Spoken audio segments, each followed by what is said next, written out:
Assalamualaikum warahmatullahi wabarakatuh. Alhamdulillah wassalatu wassalamu ala Rasulillah wa ala alihi wa ashabihi wa man walah. Asyhadu alla ilaha illallah wa asyhadu anna Muhammadar Rasulullah. Allahumma shalli ala Muhammad wa ala alihi wa ashabihi wa man tabi'ahum bi ihsan ila yaumiddin. Usikum wa iyaya nafsi bitaqwallah faqad fazal mu'minuna al-muttaqun haitsu qala ta'ala ya ayyuhalladzina amanu taqullaha haqqa tuqatih wa la tamutunna illa wa antum muslimun. Amsayna ala fitratil Islam wa kalimatil ikhlas wa ala dini nabiyina Muhammadin sallallahu alaihi wasallam wa ala millati abina Ibrahim hanifa wa ma kana minal musyrikin. Bapak-bapak, ibu-ibu, saudara-saudara yang insya Allah dirahmati oleh Allah Subhanahu wa Ta'ala, alhamdulillah pada kesempatan sore hari ini kita diberikan kesempatan oleh Allah Subhanahu wa Ta'ala untuk melaksanakan aktivitas ibadah yang mudah-mudahan aktivitas ibadah kita pada sore hari ini menjadi aktivitas ibadah yang dicatat kebaikan oleh Allah Subhanahu wa Ta'ala, mendapatkan pahala yang banyak dari Allah Subhanahu wa Ta'ala, karena memang pelaksanaan sholat itu sesuatu yang penting dan nilai sholat seseorang itu berbeda-beda meskipun di tempat yang sama. Maka harapan kita ketika melakukan satu ibadah, apapun jenis ibadahnya, ya tentunya kita memiliki rasa khauf dan rasa roja. Khauf itu takut jangan-jangan ibadah kita tidak diterima. Tetapi di satu sisi yang lain kita juga harus punya roja, punya harapan bahwa amal yang kita lakukan itu menjadi amal yang mendapatkan pahala yang besar di sisi Allah Subhanahu wa Ta'ala. Ya, jadi kita berharap kepada Allah bahwa dengan kita diberikan kesempatan oleh Allah Subhanahu wa Ta'ala untuk bisa tergerak hati untuk melakukan ibadah, ini menjadi satu pertanda kebaikan pada diri kita. Salawat dan salam senantiasa tercurah kepada Nabi Muhammad Sallallahu Alaihi Wasallam, kepada keluarganya, para sahabat, dan juga kita berharap menjadi bagian dari orang-orang yang kelak akan dipersatukan bersama beliau di jannah karena kita mencintai Rasulullah Sallallahu Alaihi Wasallam. Bapak-bapak, ibu-ibu, saudara-saudara yang insya Allah dirahmati oleh Allah Subhanahu Wa Taala, pada malam hari ini semestinya jadwalnya Pak Ilyas tadi kita sudah share kajian Ustadz Ilyas, tetapi tadi jam setengah 2 siang beliau ngabari nanti saya izin nggak bisa ngisi karena perjalanan ke Bandung ya, jadi ngabarinya tadi jam setengah 2, jadi kita nggak sempat nyusuli lagi dengan pamflet baru gitu ya. Dan kemudian kita juga nggak sempat mau nyari pengganti. Akhirnya gempon ya. Ban serep maju lah gitu ya. Tapi namanya ban serep, saya kemarin nonton YouTube gitu ya. Ternyata banyak kecelakaan itu terjadi karena orang itu merasa nyaman dengan ban serep. Dan terus ban serep niku kedai makainya itu hanya sampai di bengkel ya, jadi ban serep itu nggak bisa dipakai terus, pokoknya nganggene pas bannya meledos ya, kemudian dipasang ban serep sambil nyari bengkel. Kalau pun ketemu bengkel ban serepnya disimpan mulai ya. Sing tinggi ban asli nih. Nah maka ini juga begitu ya, nanti kalau ban aslinya sudah datang ya ban serepnya disimpan lagi gitu, nggak gen awet. Ban serepnya ya cukup sampai bengkel saja gitu ya. Kalau dalam kaidah fikih itu kalau ada air ya maka batal wudhu batal tayamum ya. Jadi tayamum itu fungsinya sampai ada air. Kalau airnya datang maka debu itu nggak bisa dipakai lagi ya. Ya itu memang ban serep nih ngoten niku. Debu itu ya seperti itu, sifatnya mengganti, sifatnya nanti kalau sudah ada yang asli gitu ya ban serepnya dikembalikan ke tempatnya. Maka Bapak-bapak, Ibu-ibu, saudara-saudara yang insyaallah dirahmati oleh Allah Subhanahu wa taala, ya. Pada kesempatan kali ini saya melanjutkan pembahasan kita di kaidah Qur'aniyah, prinsip-prinsip pokok di dalam Al-Qur'an yang terkait dengan personal, individu, dan juga dengan lingkungan. Ya, bagaimana seseorang itu menerima dirinya sendiri, bagaimana ia berperilaku terhadap dirinya, dan bagaimana seseorang itu menyelupkan dirinya di dalam lingkup sosial. Ya. Itu semua diatur oleh Allah Subhanahu wa taala dalam Al-Qur'an dan dikumpulkan ayat-ayat kaidah-kaidah oleh penulis, ya, yaitu Syekh Umar bin Abdullah, ya, menuliskan 50 kaidah di dalam Al-Qur'an yang membahas tentang hal-hal tersebut, ya. Dalam diri, ya, maka beliau ini membahas tentang ayat-ayat yang bagaimana menguatkan diri seseorang ketika terjadi musibah, apa yang harus dilakukan, konsep Al-Qur'an seperti apa. Kemudian kalau seseorang itu bergabung bersama masyarakat, bagaimana dia harus menempatkan dirinya di masyarakat. Itu semua diatur di dalam Al-Qur'an. Ya, kaidah-kaidahnya simpel dan itu telah baku di dalam Al-Qur'an sejak masa Nabi Shallallahu Alaihi Wasallam diutus oleh Allah hingga sekarang masih relevan. Ya, jadi itulah kemukjizatan Al-Qur'an, diantaranya adalah bahwa Al-Qur'an itu tidak lekang oleh waktu. Tidak ada satu ayat pun di dalam Al-Qur'an yang butuh direvisi. Ya. Terus mboten enten revisi undang-undang niku enten revisi, ya, bisa diajukan kemudian direvisi. Kalau Al-Qur'an itu tidak. Ya. Kalau kita tarik di kajiannya Ustadz Ilyas di pekan yang lalu, ya. Jadi ketika Allah Subhanahu wa taala itu menjadi, ya, Allah Subhanahu wa taala sebagai pencipta, maka Allah itu Maha tahu tentang ciptaannya, ya. Allah itu Maha tahu tentang ciptaannya. Sehingga ketika Allah itu membuat mobil itu enten buku manual booknya, ya. Ada manual book bagaimana supaya mobil itu jalannya baik, ketika ketemu polisi tidur dia tetap suspensinya baik.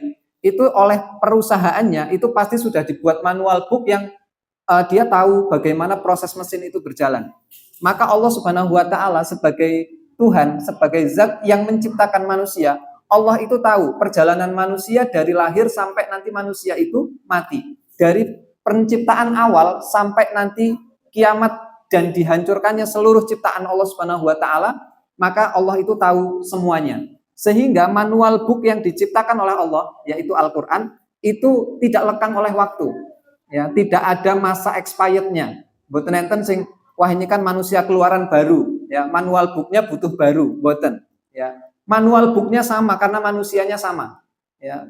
Bibit manusianya itu sama dari Adam dan Ibunda Hawa, ya, sampai akhir zaman. Manual book yang dipakai, buku panduan yang dipakai tetap sama, ya. Kalau kata Nabi Shallallahu Alaihi Wasallam, taraktu fikum amroini, ya. Ada dua yang ditinggalkan oleh Nabi Shallallahu Alaihi Wasallam dan selama seseorang itu berpegang kepada keduanya maka dia akan selamat, ya. Dia akan berjalan dengan mulus, dia akan berjalan dengan baik. Ketika menemui sesuatu suspensinya penak, tetap penak, gitu ya. Nggak perlu di neko-neko nih, gitu ya. Pokoknya semuanya berjalan dengan baik ketika dia nurut pada dua manual book, yaitu yang pertama adalah Al-Qur'an dan yang kedua adalah Sunnah Rasulullah Shallallahu Alaihi Wasallam. Sunnah adalah penjelasan dari Al-Qur'an, ya. Jadi yang inti adalah Al-Qur'an. Kemudian Al-Qur'an itu ada beberapa ayat atau ada beberapa penjelasan yang butuh dijelaskan, sehingga kemudian muncul hadis, ya. Dan kemudian hadis itu pun, Al-Qur'an itu pun butuh penjelasan, sehingga kita membutuhkan para ulama yang menjelaskan Al-Qur'an dan menjelaskan hadis pada beberapa ayat yang memang membutuhkan penjelasan. Ya, jadi Bapak-bapak, Ibu-ibu, saudara-saudara yang insyaallah dirahmati oleh Allah Subhanahu wa taala, ya. Jadi 50 kaidah yang ditulis di dalam buku ini adalah kaidah-kaidah yang berkaitan dengan pribadi seseorang maupun berkaitan dengan bagaimana seorang pribadi itu ketika nanti ia berada di satu lingkungan tertentu. Pada malam hari ini saya akan membacakan satu kaidah di dalam surat Fatir ayat 18, ya. di mana Allah Subhanahu wa taala itu berfirman, "Wa man tazakka fa innama yatazakka li nafsih." Dan barang siapa yang mensucikan dirinya, sesungguhnya ia mensucikan diri untuk kebaikan dirinya sendiri. Ya. Jadi ini tentang tazkiyah, ya, tentang tazkiyah, penyucian hati. Ya. Ini adalah kaidah pokok di dalam Al-Quran yang memiliki kedudukan yang tinggi. Karena pengaruh tazkiyah itu sangat besar dalam diri seseorang. Pengaruh bagaimana seseorang itu mensucikan dirinya itu sangat besar. Dalam hadis Rasulullah Shallallahu Alaihi Wasallam, ya, Rasulullah Shallallahu Alaihi Wasallam itu menjelaskan bahwasannya, ya, inna fil jasadi mudghah, ida soluhat soluhal jasadu kullu, ya, wa ida fasadat fasadal jasadu kullu, ala wahia qalbu. Ya. Di dalam diri seseorang itu ada satu gumpal darah yang apabila segumpal darah itu baik, maka keseluruhan anggota tubuhnya baik. Dan kalau satu bagian darah, segumpal darah di dalam tubuh manusia itu buruk, maka seluruh anggota tubuhnya itu menjadi buruk. Apakah segumpal darah itu? Kata Nabi Shallallahu Alaihi Wasallam, ala wahia al qalbu. Ketahuilah bahwa segumpal darah itu adalah hati.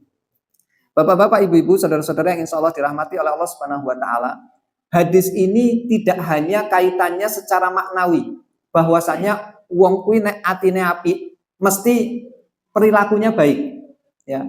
Orang itu kalau hatinya baik pasti ibadahnya baik. Di satu sisi iya, ternyata di dalam hadis ini ketika kemudian dibahas oleh para dokter gitu ya, ternyata memang kaitan antara hati dan jasad itu tidak hanya dalam kaitan maknawi saja, tetapi kaitan hati dan jasad itu berkait dengan masalah kesehatan atau berkait dengan kesempurnaan jasad seseorang. Ya. Jadi kalau seseorang itu hatinya lapang, hatinya longgar, tidak menyimpan dendam, boten nyimpen rasa iri kepada orang lain dan seterusnya, maka kecil kemungkinan ia akan terserang penyakit. Ya. Jasadnya, seluruh tubuhnya itu akan sulit terserang penyakit. Tetapi kalau hati seseorang itu rusak, ya, ketika hati seseorang itu sakit, ya, ada rasa dendam, ada rasa dengki, ada rasa iri, maka itu akan berpengaruh kepada kesehatan jasadnya yang lainnya. Ya, jadi kalau secara umum katanya, ya, kesehatan itu diantara penyebabnya itu ada dua, ya. Yang paling utama, ya, yang pertama adalah pola pikir. Yang kedua, pola makan. Ya, kalau sama orang Jawa ditambah kakean pola. Ya. Nah, pola pikir itu apa? Kalau pola makan, ya, pola makan itu jelas. Ya, pola makan itu ketika tidak dipola makan dengan baik, ya, kurang makan yo berpengaruh ke jasad, ya, kebanyakan makan yo berpengaruh ke jasad. Ya. Bahkan kalau Ibnu Qayyim al-Jauziyah di dalam kitabnya itu, di antara hal yang mematikan hati adalah ketika seseorang itu kebanyakan makan. Ya, jadi kalau kita itu hidupnya hanya kepikiran makan aja gitu ya, pokoknya lagi rampung maem, ya, pun mikir maem leh, gitu ya. Niku biasanya kemudian akan berpengaruh, ya, kepada kondisi hatinya, ya, dan itu yang akan membuat hati seseorang itu sakit. Ya, di dalam Tazkiyatun Nafasnya Ibnu Qayyim al-Jauziyah disebutkan demikian, ya, di antara hal yang membuat hati itu sakit, kebanyakan makan, kemudian kebanyakan tidur. Ya, terus sidik-sidik turu gitu ya. Suwi-suwi anu juga gitu ya. Hatinya akan sakit, hatinya akan tertutup. Nah, jadi pola makan itu penting untuk diperhatikan, ya. Pola makan tidak sekadar sedikit dan banyaknya, tetapi pola makan terkait juga dengan halal dan haramnya. Ya. Dari harta yang haram itu akan tumbuh penyakit di dalam hati. Sementara dari harta yang halal maka itu juga akan menyehatkan hati. Ya. Nah, kemudian yang kedua pola pikir. Ya. Pola pikir ini, bapak-bapak, ibu-ibu, saudara-saudara yang selalu dirahmati oleh Allah Subhanahu Wa Taala, Islam itu ketika menyebutkan pikiran, maka Allah itu menyebutkan dengan hati. Ya. Kalau kita lihat ketika Allah itu menggambarkan tentang orang-orang munafik, ya, maka Allah itu menggambarkan dengan mereka punya telinga, tetapi telinga itu tidak digunakan untuk mendengar. Ya, mereka punya mata, tetapi mata itu tidak digunakan untuk melihat. Ya, walahum qulubun la yafqahuna biha. Mereka punya hati, tetapi hatinya tidak digunakan untuk merasa. Ya. Ketika berbicara tentang kolbu, ya, maka kaitan kolbu itu adalah dengan pikiran. Tidak hanya kolbu dalam makna hati, ya, perasaan, tetapi hati itu juga memiliki makna apa yang kita pikirkan. Ya, karena dari apa yang kita pikirkan itu atau sebaliknya, ya, dari apa yang kita rasakan di dalam hati itu akan berpengaruh kepada pikiran kita. Ya, terus ini satu kerangka, ya, satu kerangka yang disampaikan oleh Nabi Shallallahu Alaihi Wasallam, bahwasanya di dalam diri seseorang itu ada segumpal darah yang apabila segumpal darah itu baik, maka baik seluruh tubuhnya, dan apabila segumpal darah itu buruk, maka buruklah seluruh jasadnya. Bapak-bapak, ibu-ibu, saudara yang sholat dirahmati oleh Allah Subhanahu wa taala, ya. At-tazkiyah atau penyucian diri diartikan dan dimaknai dengan dua makna, ya. Tazkiyah yang pertama artinya penyucian, ya. Penyucian itu artinya seperti sesuatu yang tadinya kotor kemudian dicuci. Itu namanya penyucian. Ya, jadi kalau dalam bahasa Indonesia cuci itu kemungkinan diserap dari bahasa Arab yang artinya memang suci tadi. Ya. Kalau dalam bahasa Indonesia kan ada suci dan ada cuci. Ya. Mensucikan dan mencuci. Ya, mencuci ini kok nggak tiang nyuci tiker, nyuci. Ya. Tetapi secara ininya sama. Ya. Mencuci itu menghilangkan kotoran dari sesuatu yang kita cuci. Ya. Nah, mensucikan juga begitu. Ya, mensucikan itu berarti membersihkan sesuatu, mengosongkan sesuatu. Ya, jadi makna tazkiyah, makna mensucikan hati adalah mengosongkannya atau membersihkannya dari kemaksiatan atau sesuatu yang mengandung dosa kepada Allah Subhanahu wa taala. Itu makna penyucian atau tazkiyah. Ya. Di dalam surat Maryam ayat 13, Allah Subhanahu wa taala berfirman, wa zakata wa kana taqiyya, dan kesucian dari dosa, dan ia adalah seorang yang bertakwa. Ya, di sini mensucikan atau tazkiyah itu satu akar kata dengan kata-kata zakat. Ya, zakat yang dikeluarkan dari harta yang kita miliki itu adalah sebagai bentuk mensucikan harta yang kita miliki. Nah, zakat atau tazkiyah itu, ya, mensucikan itu tidak hanya dalam urusan harta saja, tetapi tazkiyah itu juga berkaitan dengan diri kita. Jadi yang dibersihkan boten namung hartanya, tetapi yang dibersihkan itu juga adalah hati yang ada di dalam diri kita. Ya. Di mana dalam ayat ini Allah menyucikan diri Yahya, Nabi Yahya, ya, serta membersihkan kalbu dan hati beliau. Dan ini adalah penyucian secara maknawi, tetapi kata ini juga bisa bermakna penyucian secara fisik. Dikatakan zakaitu sauba, aku mencuci baju, maksudnya aku membersihkan baju.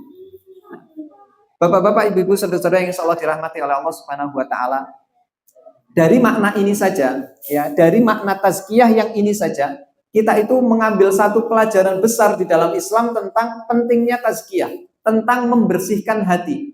Ya. Dan di dalam Islam, Rasulullah Shallallahu Alaihi Wasallam sebelum beliau diutus oleh Allah Subhanahu Wa Taala sebagai nabi, ketika beliau berumur 6 tahun dalam masa pengasuhan Halimah As-Sa'diyah, ya, di Bani Sa'ad, saat itu beliau sedang menggembalakan kambing milik orang di sana, ya, dan kemudian didatangkan oleh Allah Subhanahu wa taala malaikat. Yang malaikat itu datang kepada Nabi yang saat itu belum menjadi nabi karena umurnya masih kecil, ya. Kemudian Rasulullah Shallallahu alaihi wasallam atau Muhammad kecil, ya, itu diambil oleh malaikat, dibelah dadanya dan kemudian dibersihkan hatinya. Dan ini ditulis dalam kitab-kitab sirah. Artinya ini keadaan atau kejadian yang betul-betul terjadi. Ya, jadi Nabi itu betul-betul secara fisik, secara dohir itu dibelah dadanya, diambil hatinya, kemudian dicuci. Ya, hatinya betul-betul dicuci, dibersihkan dari segala unsur kemaksiatan, dari segala unsur yang mengotori hati tersebut. Ya, jadi dalam Islam, tazkiyatun nafas itu sesuatu yang memang sangat ditekankan sekali. Ya, bahkan secara dohirnya Nabi pun dibersihkan secara lahir. Kalau kita tentunya tidak. Ya, kita tentunya tidak dituntut untuk kemudian nek enten sakniki enten cuci darah gitu ya. Kemudian ada teknologi cuci hati, ngoten mboten ya. Jadi nggak ada cuci hati secara lahir gitu ya.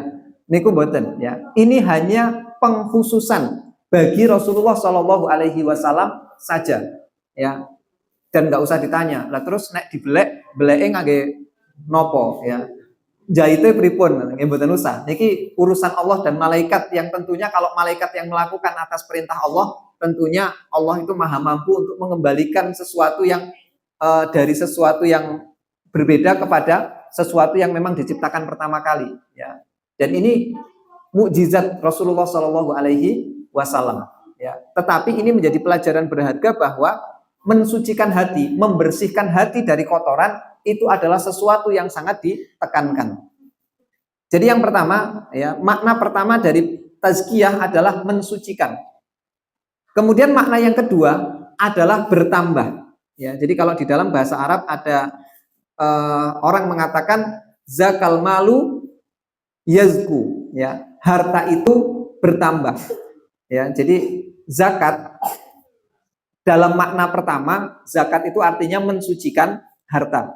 Zakat dalam makna yang kedua adalah menambahkan nilai dari harta yang kita keluarkan zakatnya. Nah, dalam kaitan dengan hati, tazkiyah atau pensucian hati, pensucian jiwa yang pertama adalah membersihkan hati dari kotoran kesirikan, dari kotoran kemaksiatan, dari kotoran dosa. Tetapi tidak cukup hanya di situ. Belum disebut tazkiyah, belum disebut hati seseorang itu suci ketika dia hanya membersihkan hatinya dari kemaksiatan, tetapi tidak mengisinya dengan kebaikan. Ya, karena umumnya sesuatu yang dia memiliki isi, ya, maka ketika dia dikosongkan, dia akan diisi lagi. Nah, tazkiyah itu tidak hanya mengosongkan wadah, tetapi tazkiyah itu mengosongkan wadah atau membersihkan wadah untuk diisi dengan sesuatu yang baik. Itu namanya tazkiyatun nafas. Ya, jadi misalnya gelas dicuci, ternyata bar dicuci dipakai untuk mainan apa jenenge? Tanah sama anaknya, ya. Maka jadi kotor lagi. Ini gelasnya sudah nggak suci lagi. Gelasnya nggak dicuci lagi. Maka kalau kita, ya, disebut mencuci itu karena mau digunakan untuk sesuatu yang bersih. Ya, misalnya kita punya gelas dicuci, niku biasanya jengge mimik teh. Ya, jadi setelah dicuci diisinya teh supaya ketika diminum sehat. Ya, atau baju, ya, baju itu ketika dicuci artinya mau dipakai lagi di tubuh yang bersih. Ya, kalau baju cuma dicuci, ya, bar niku sing ngangge mboten mandi, nggih sami mawon jane. Ya. Sing nganggo ora tau mandi, bajune mung gonta-ganti gitu ya. Cuci dienggo nes, sing nganggo ora mandi, ya padha wae, ya tetep mambu, mergo sing mambu du bajune. Jane sing mambu keringete gitu ya. Keringetnya yang nempel ke baju gitu ya. Maka namanya mensucikan itu adalah menjadikan sesuatu itu bersih dan menggunakannya untuk sesuatu yang bersih, untuk sesuatu yang tidak mengandung dosa dalam makna yang lain, ya. Jadi kedua makna dari segi bahasa ini dimaksudkan pula di dalam syariat, karena penyucian jiwa itu mencakup dua perkara. Yang pertama, menyucikan dan membersihkan dari kotoran dan noda yang bersifat fisik maupun bersifat maknawi. Kemudian yang kedua, mengembangkan dan menghiasinya dengan sifat terpuji dan utama. Ya, maka kata zakah, penyucian secara ringkas berkisar pada dua perkara, yaitu membersihkan dan menghiasi. Ya. Jadi saudara-saudara yang insya Allah dirahmati oleh Allah Subhanahu Wa Taala, ya, ketika Imam An-Nawawi ya di dalam ketika menjelaskan hadis tentang at-tahuru satrul iman ya, tahur kebersihan itu adalah sebagian dari iman ya. Beliau menjelaskan bahwa makna at-tahur, makna bersih itu tidak hanya bersih secara fisik ya. Syarat orang sholat ya, syarat orang kalau mau sholat itu harus tahur, harus bersih ya. Bersih itu artinya bersih dari najis, dan makna yang kedua adalah membersihkan hati dari beribadah kepada selain Allah Subhanahu wa taala. Terus nek tiang ajeng sholat itu harus membersihkan dirinya dengan cara wudhu, dan dia harus membersihkan dirinya dari kotoran-kotoran yang sifatnya kotoran-kotoran maknawi ya. Sholatnya dibersihkan dari rasa apa jenenge, supaya ingin dilihat orang ya, dari rasa sombong dan lain sebagainya. Itulah yang dimaksud dengan at-tahur, atau dimaksud dengan tazkiyah ya, dimaksud dengan kebersihan ya. Kemudian ya, membersihkan adalah menyucikan hati dari kotoran dosa dan maksiat. Sedangkan yang dimaksud dengan menghiasi adalah menghiasi jiwa dengan akhlak yang sempurna dan sifat yang baik. Kedua proses ini saling berjalan berdampingan. Ya, jadi antara membersihkan dan menghiasi dengan yang baik itu sesuatu yang berjalan beriringan. Nah, kemudian ya, Bapak-bapak, Ibu-ibu, saudara-saudara yang sholawat dirahmati oleh Allah Subhanahu wa taala, ya. Kotoran apa yang paling harus dibersihkan dari hati seseorang? Ya, tentunya kotoran yang terpenting harus dibersihkan adalah kotoran dari kekufuran dan kotoran dari kesyirikan. Ya, jadi kemaksiatan paling besar yang dilakukan oleh seorang muslim adalah ketika dia mensekutukan Allah Subhanahu wa taala. Maka ketika seseorang itu bermaksud untuk mentazkiyah dirinya, untuk membersihkan hatinya, yang harus dibersihkan pertama kali adalah membersihkan dirinya dari kotoran kesyirikan dan kotoran kekufuran ya, menduakan Allah atau bahkan mengganti ya sesembahannya dari Allah dengan sesembahan yang lainnya ya. Ini yang harus diselesaikan terlebih dahulu bagi seorang muslim, dan inilah yang akan terkait dengan ayat ini tadi, waman tazakka fa innama yatazakka linafsi ya. Maka orang yang membersihkan dirinya dari kotoran kesyirikan, maka mereka inilah yang akan menjadi orang-orang yang terbaik di sisi Allah Subhanahu wa taala ya. Jadi kalau orang yang terbaik di sisi Allah, mereka adalah orang-orang yang bertauhid, orang-orang yang hatinya bersih dari sesembahan lain selain Allah Subhanahu wa taala. Hatinya kosong dari menyembah kepada yang lain selain Allah Subhanahu wa taala. Hatinya kosong dari mengakui bahwa ada kekuatan lain yang bisa memberikan mudarat dan manfaat kepadanya selain Allah Subhanahu wa taala ya. Inilah pentingnya kita mentazkiyah diri, dan inilah makna syahadat yang sesungguhnya ya. Ketika kita mengucapkan asyhadu alla ilaha illallah, saya bersaksi bahwasanya tiada Allah itu, atau syariat Islam itu mengajarkan kepada kita syahadat dengan lafal an la ilaha, boten enten Tuhan. Dan ini makna tazkiyah yang pertama, bahwasanya mengosongkan hati kita dari keberadaan Tuhan ya. Tuhan itu enggak ada, baru kemudian diisi illallah ya. Ada Tuhan, yaitu hanya Allah Subhanahu wa taala saja ya. Jadi makna tazkiyah yang paling dasar adalah terkait dengan keimanan kita kepada Allah Subhanahu wa taala, dan ini kaitannya dengan rukun Islam kita ya. Islam kita itu dibuktikan dengan dua kalimat syahadat, asyhadu alla ilaha illallah wa asyhadu anna Muhammadan Rasulullah ya.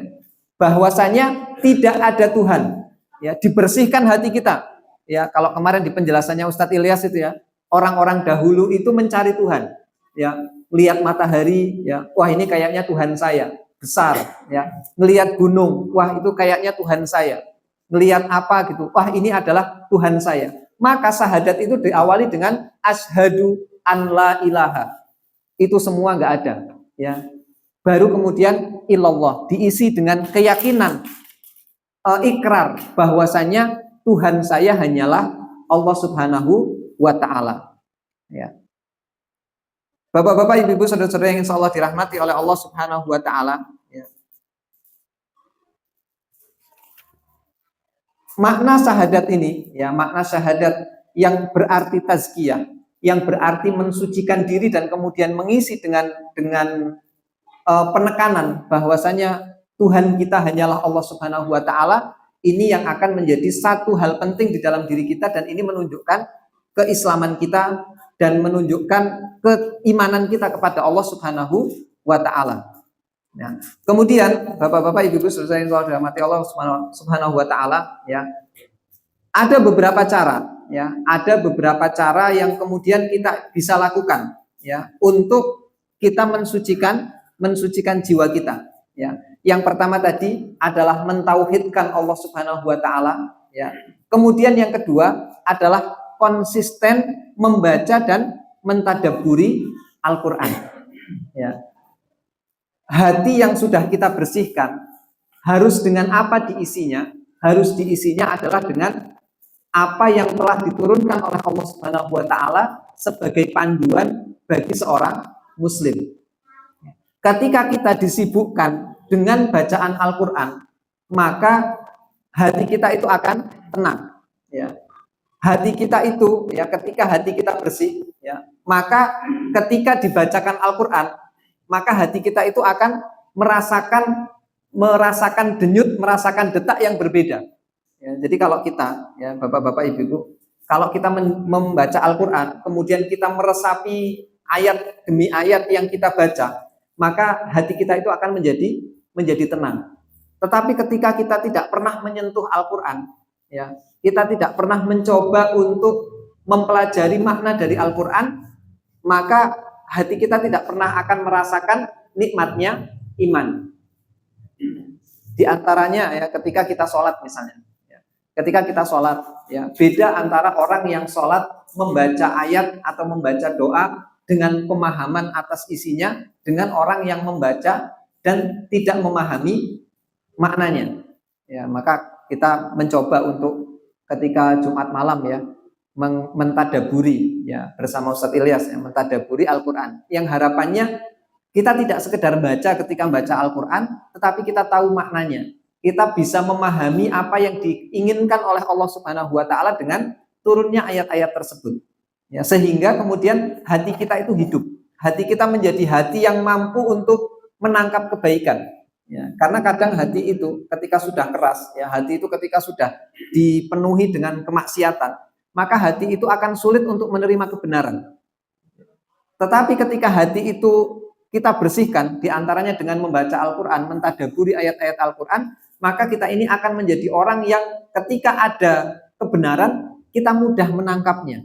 Ya, hati kita tidak tertutup dengan sesuatu yang menutupi hati kita. Ya, kalau dalam dalam bahasa Al-Qur'an itu, ya, kalabal rona ala qulubihim makanu yaksibun. Jadi kalau dalam bahasanya Nabi, ya, ketika seseorang itu melakukan kemaksiatan, maka kemaksiatan itu seperti satu titik, ya, hitam yang diteteskan ke dalam hati, ya. Setiap kemaksiatan itu dilakukan, maka satu tetes hitam itu akan ada pada hati.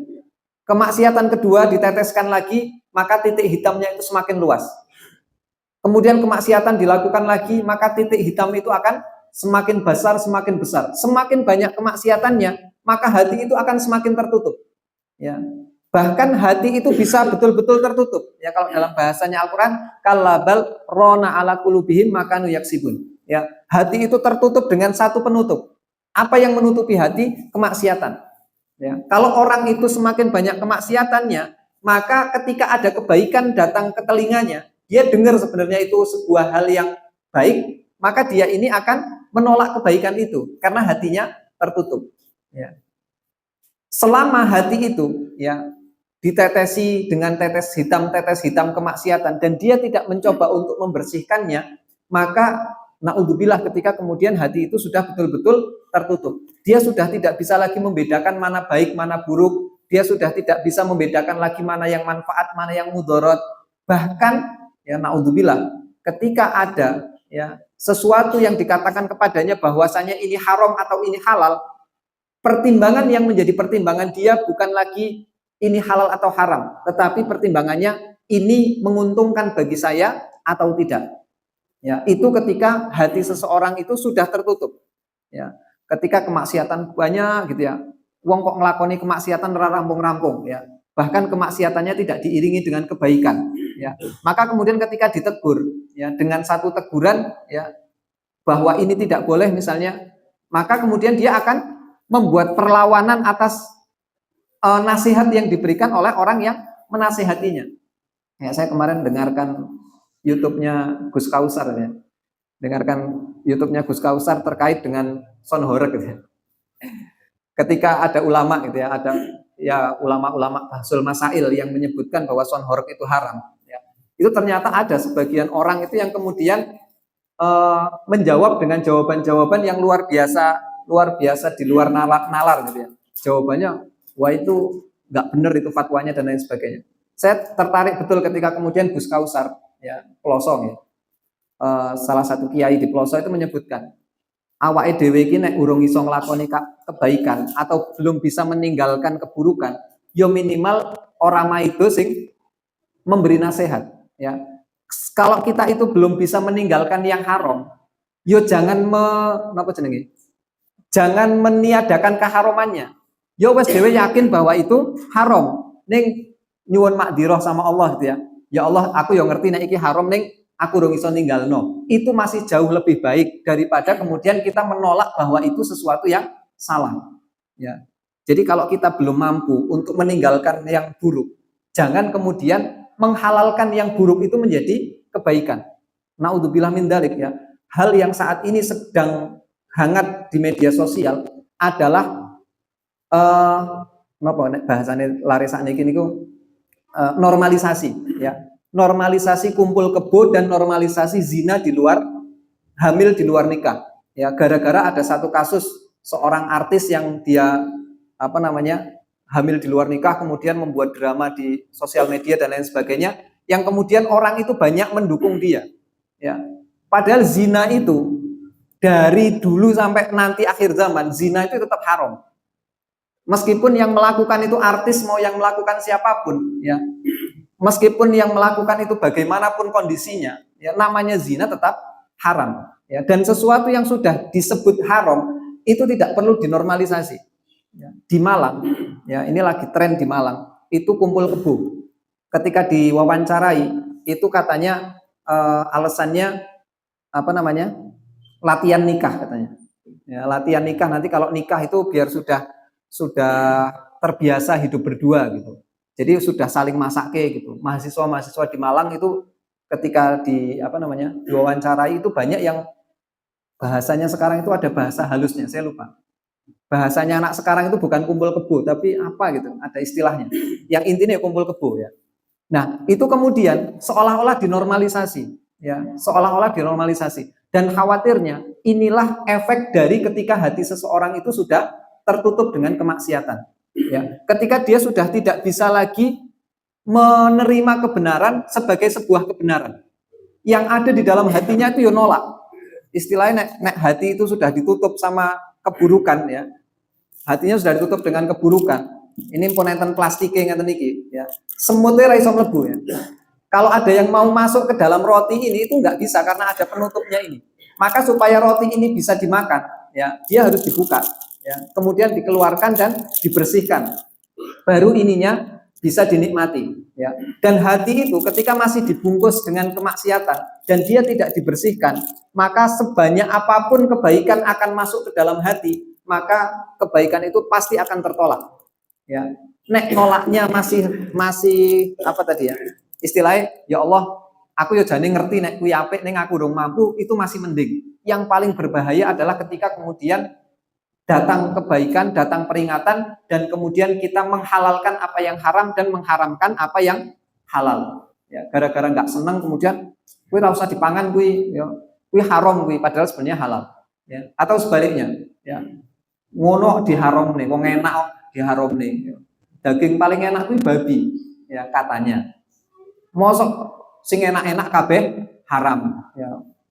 Nek enak mesti diharamke, nek enak mesti diharamke, nek seneng mesti diharamke. Tidak ya. Kalau kita mau hitung-hitungan ya, mau hitung-hitungan di dunia ini yang diharamkan oleh Allah itu hanya sedikit ya. Lebih banyak yang halal dibandingkan yang haram. Tetapi sekali lagi, terkadang penerimaan kita kepada kebenaran itu terhalangi dengan kemaksiatan yang kita lakukan. Ya, jadi berhati-hati ya dengan semakin banyaknya kemaksiatan yang kita lakukan itu akan menutup hati kita dan kemungkinan besarnya ketika ada peringatan kita akan menolak hal tersebut. Ya, maka ya cara mensucikan hati yang kedua adalah tadi yang pertama bertauhid atau membersihkan hati dari peribadatan kepada selain Allah. Yang kedua konsisten membaca dan mentadaburi Al-Qur'an. Ya, kita baca Al-Qur'an, kita ketahui maknanya sedikit demi sedikit ya, sampai kemudian hati kita itu menjadi bersih dari kotoran-kotoran kemaksiatan. Kemudian yang ketiga, banyak berzikir kepada Allah Subhanahu wa taala secara umum. Ya, artinya berzikir secara umum itu tidak hanya zikir yang kita lakukan misalnya subhanallah, alhamdulillah, wala ilaha illallah, wallahu akbar, tetapi makna zikir yang umum adalah mengingat Allah Subhanahu wa taala dalam segala kondisi. Ya, ketika bermaksiat segera beristighfar, ketika melihat sesuatu yang baik alhamdulillah, yang mengucap alhamdulillah, masya Allah, subhanallah. Ketika mendapatkan musibah kita beristirja, innalillahi wa inna ilaihi rajiun. Ya, itu zikir secara umum dan itu yang akan menghidupkan hati kita dan membersihkan hati kita. Ya, jadikan zikir itu sebagai sesuatu yang otomatis muncul dari dalam diri kita. Ya, sehingga ketika terjadi sesuatu yang keluar dari lisan kita itu zikir, bukan bukan umpatan, ya, bukan umpatan atau kata-kata kotor. Ya, jadi kalau orang itu, ya, dia mampu untuk menjadikan dirinya, hidupnya itu untuk berzikir kepada Allah, maka refleksnya adalah zikir. Kesandung astagfirullah. Ya. Mboten nyebut sing liyane. Ya. Begitu kesandung sing disebut peliharaane. Ya. Boten, ya, maka orang yang mensucikan hatinya, ya, dia akan menjadikan zikir sebagai gaya hidupnya, ya, refleksnya zikir. Kemudian apa yang muncul dari dirinya itu adalah ingat kepada Allah Subhanahu wa taala, baik ketika senang maupun ketika susah. Ya, nek seneng nggih, syukurnya dengan zikir, kalau susah sabarnya dengan zikir. Dan ala bidzikrillahi tatmainul qulub. Sungguh dengan zikirlah hati itu akan menjadi tenang. Ya, tiang pokoknya pun ingat Allah, ya. Pas dapat musibah, ya Allah, memang niki musibah darimu ya Allah, ya. Pun kula pasrah, ya. Maka insya Allah Allah akan memberikan kebaikan. Ketika dia mendapatkan kebahagiaan, kemudian masya Allah, alhamdulillah ya Allah, ini rezeki darimu ya Allah, maka rezeki itu akan menjadi kebaikan. Hilang menjadi kebaikan, datang menjadi kebaikan. Ya, boten datang tak dijemput, pulang nggak diantar. Ya, tapi betul-betul yang kita dapatkan menjadi kebaikan karena kita mengingat Allah. Ketika sesuatu hilang dari kita juga menjadi kebaikan karena kita ingat kepada Allah Subhanahu wa taala. Semoga Allah Subhanahu wa taala menjadikan kita orang-orang yang senantiasa mampu membersihkan hati kita dari segala macam kotoran, terutama kekotoran syirik, ya, kepada Allah Subhanahu wa taala, dan juga ke kotor dari sisi kemaksiatan dan dosa kepada Allah Subhanahu wa taala, dan semoga Allah Subhanahu wa taala mengampuni dosa-dosa kita.